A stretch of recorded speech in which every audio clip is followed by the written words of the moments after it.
Hello, this is Manish Patel. Today is August 22, 2010. This is a weekly Ichimoku analysis for the currency market. We'll begin because we've got a lot to cover. This is our normal disclaimer. Everything's basically for educational use. All charts are in Thinkorswim or TradeStation. If you look at my contact details, here they are. You could go to eiicapital.com. You can find out more information. You could also follow us on Twitter at Ichimoku Trading. Okay. So let's begin, and as we normally do, let's go look at the Ichimoku heat map.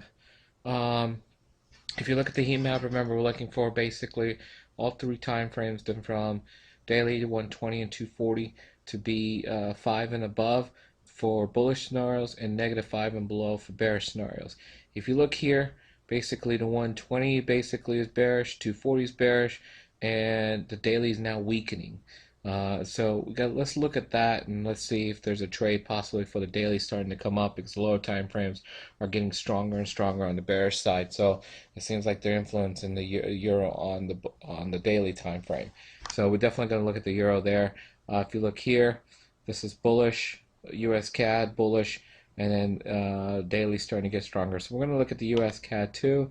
If you look here, all the lower time frames from the 120 and 240 are pretty much consistent, and the dailies are weakening now. So it seems like the lower time frames are starting to influence the higher right now. US yen is exception here.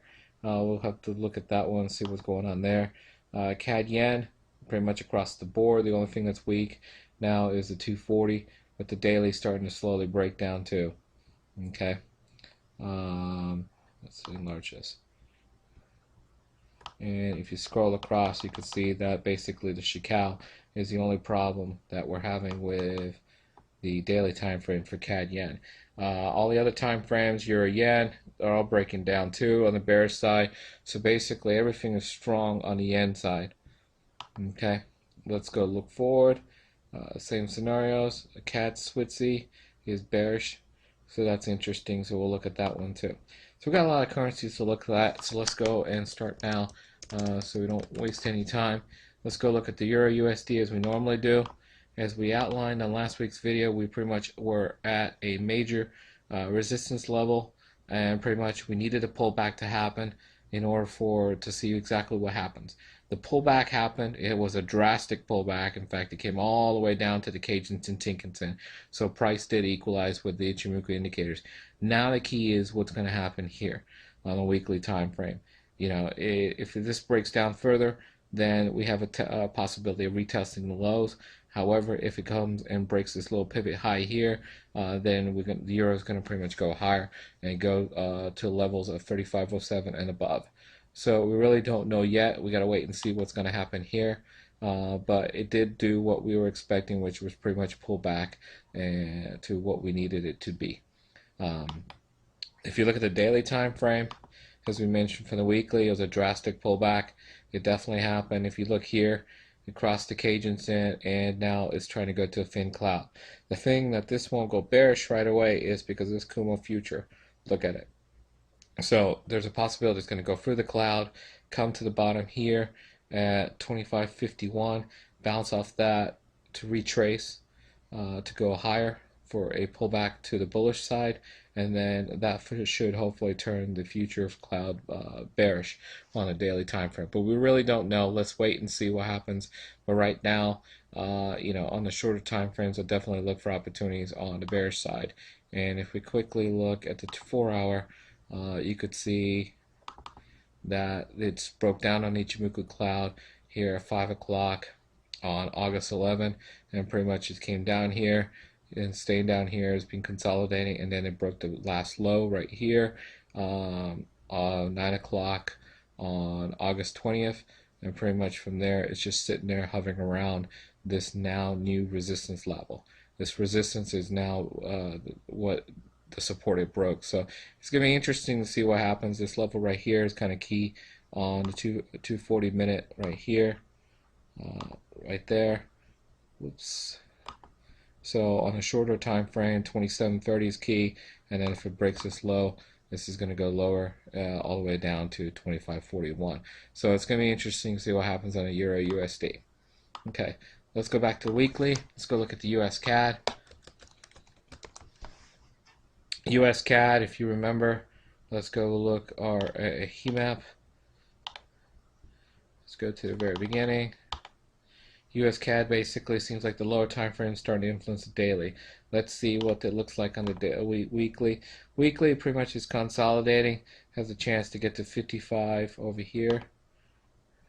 Price level right here to the top of the cloud, and then pretty much it's ranging, and the short-term range is here and then here. So that's that for the weekly, but it's pretty much consolidating. It's been consolidating for a little while. So let's go look at the weekly time frame. Weekly time frame, exactly what the daily time frame, exactly what the daily is saying. It's basically consolidating, going sideways. However, it does look like it's sitting there trying to break out. Key levels are going to be here, here, and then here.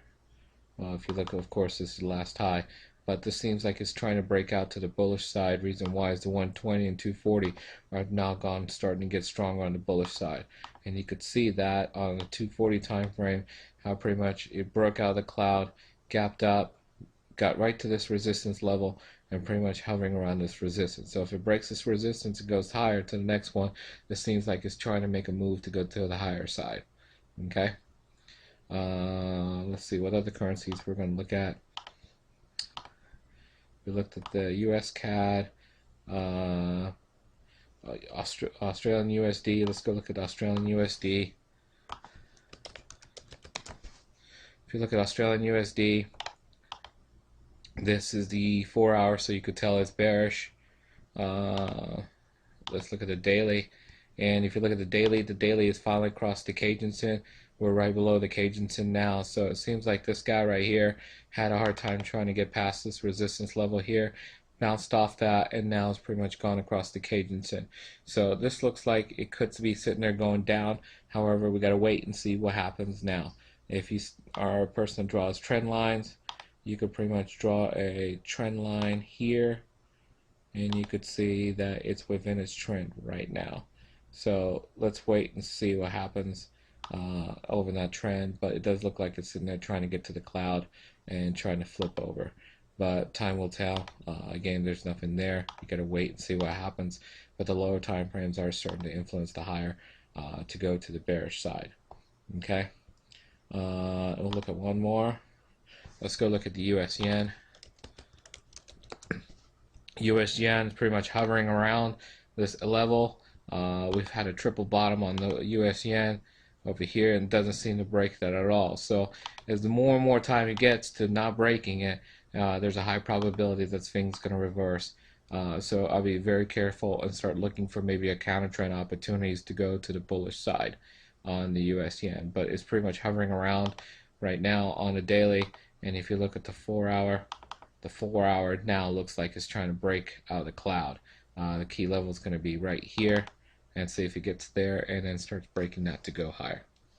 This is the Ichimoku video for currencies for this week of August 22.